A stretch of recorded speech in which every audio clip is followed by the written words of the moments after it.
to the ADI Wildlife Sanctuary in South Africa. We're going live.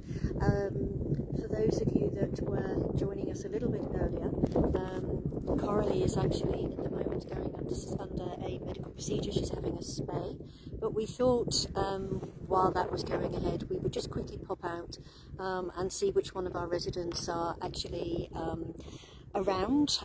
You can just about see here Tomas and Kimba doing what they tend to do most days, which is sleep. They do love these, what we call these A-frames. They are brilliant. They protect them from the sun and the wind, but they can still see through them, so they do genuinely love them. Fast asleep, not disturbed by the fact that we're here. Thomas, a couple of months ago, went through quite a large surgery himself, but we're absolutely thrilled with his recovery and he's back to normal.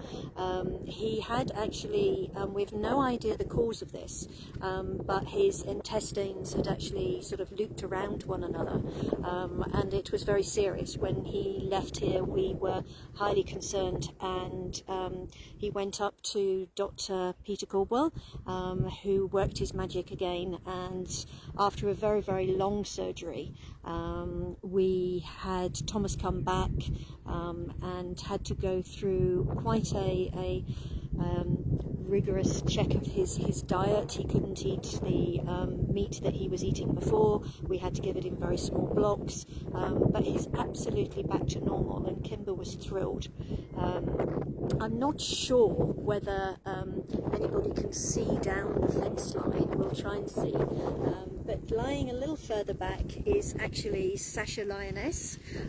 They're very close, these three. It's very difficult to tell the exact relationship, but they do have a really good relationship. And when when Thomas was actually away for surgery, Kimba was spending a lot of time at the fence line with Sasha.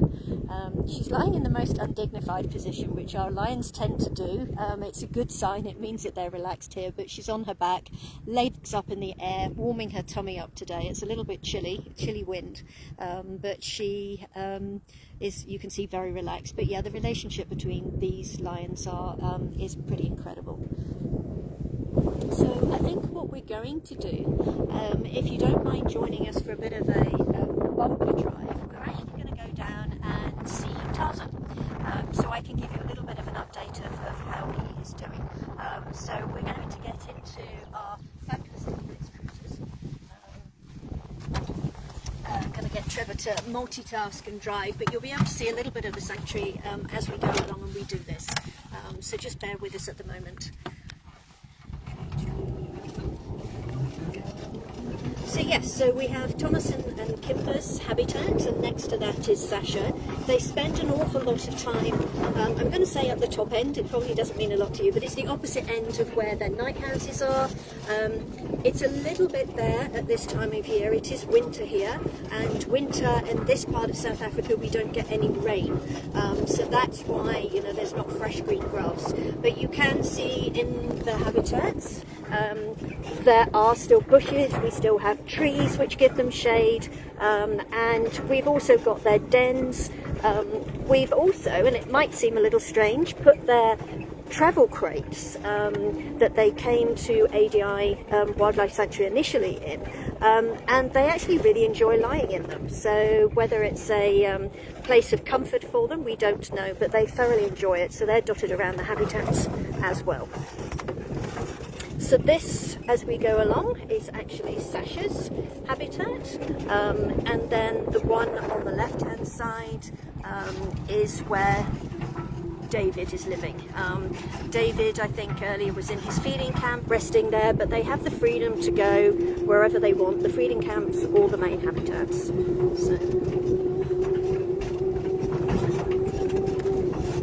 As we go down, you might pick up on some enrichment items that we have in these habitats, including we've got some structures that have got their lovely robusta balls. Marla is a particular fan of those, where quite often she pulls it down and we have to put it back up for her. Typical cat behaviour.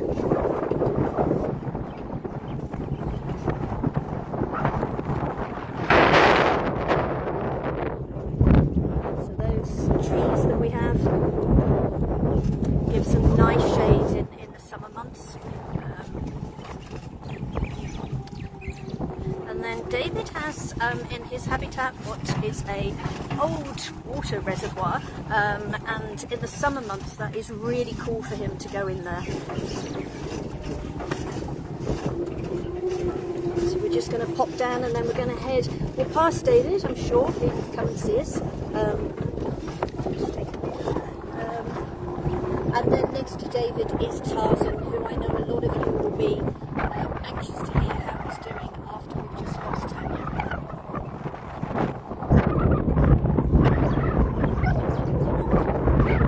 So there's David, as normal, watching us as we go past. David has been incredible company for Tarzan since we lost Tanya, and obviously Tarzan lost his soulmate. David has been spending a lot of time at the fence looking after Tarzan. He roars to him, just checks in on him, and it's quite incredible to see that bond.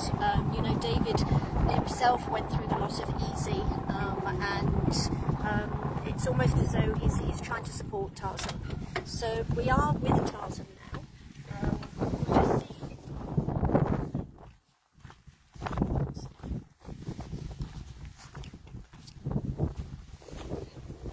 So Tarzan post Tanya obviously was grieving. We've put our grieving protocols in place, and he has been doing pretty well initially, and there he is.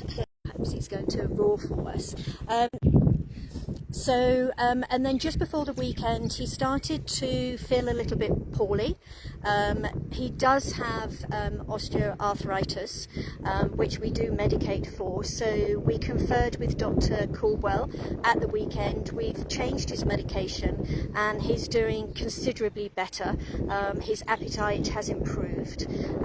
He is absolutely loving his ice lollies, so we're giving those to him every day to keep him hydrated. We've still got his den that you can see there that's really kept nice and warm. It's got heating inside, lots and lots of teff to keep him warm in these cold nights. So Dr. Caldwell will be looking at him a little bit later to do a visual assessment to give us some more feedback as to whether we need to adjust his medication or not.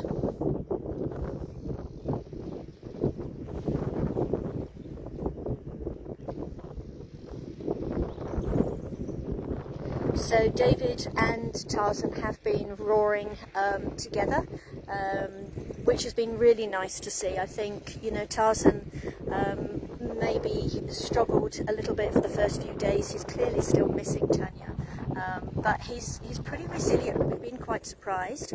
At the moment we do need to give him some medication shortly, but he has been going under those trees that you can see and enjoying the sunshine in the afternoons.